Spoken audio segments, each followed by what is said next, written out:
Bonjour à tous, je m'appelle Lisa, je suis russe et j'apprends le français. Et c'est la deuxième partie de la vidéo pourquoi le russe est...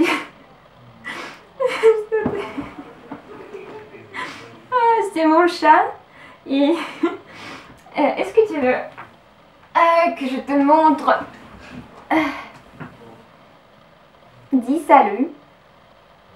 Salut. Ok.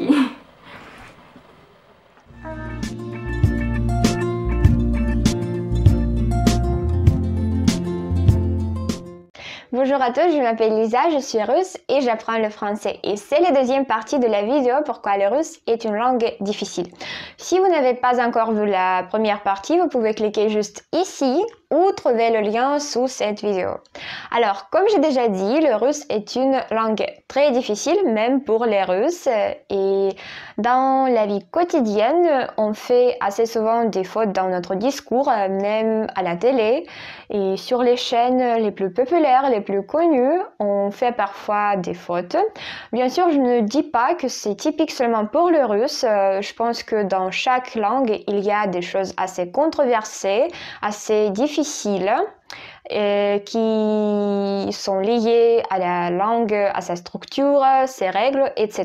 Mais je vais parler bien sûr seulement du russe parce que je suis russe. Dans cette vidéo, je vais aborder trois points qui expliquent la difficulté du russe. Et c'est parti. La première chose, la première difficulté est liée aux paronymes. Les paronymes, c'est un phénomène qui existe, je crois, dans chaque langue et peut-être dans d'autres langues, on a les mêmes difficultés avec ça.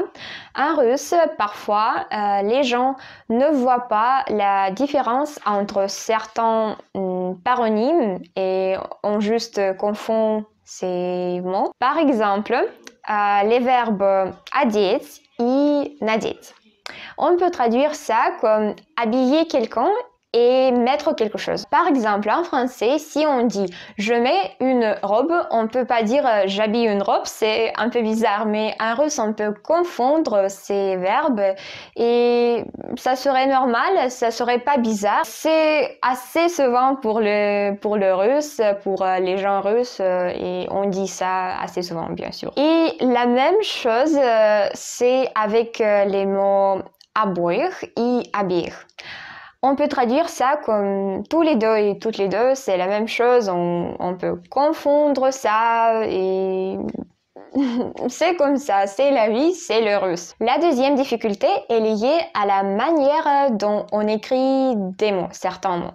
En russe, il y a trop de règles et j'avoue, c'est assez compliqué de les mémoriser. Quand on va à l'école, ça va parce que on pratique chaque jour, on a des leçons de russe et on apprend ces règles tous les jours, chaque jour. Mais dans la vie quotidienne, on oublie ça assez vite, on ne respecte pas certaines règles et on fait des fautes. Par exemple, les verbes avec les lettres nieda. Et on peut écrire ça en un seul mot ou on peut séparer deux premières lettres. Par exemple, le verbe не доедать.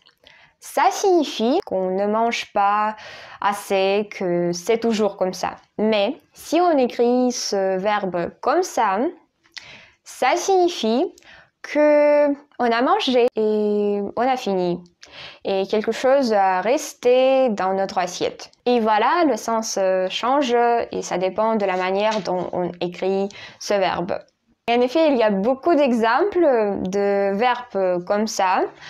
Mais en effet, d'habitude, sur les réseaux sociaux ou quand on chatte avec les amis, on ne pense pas comment on écrit ces verbes et on ne pense pas si on fait ou si on fait pas des fautes. Mais je pense que c'est normal, c'est la vie réelle, c'est pas la grammaire, le monde de grammaire, etc. Et la troisième difficulté, c'est quand on écrit les adjectifs avec ça ou avec ça dans le suffixe.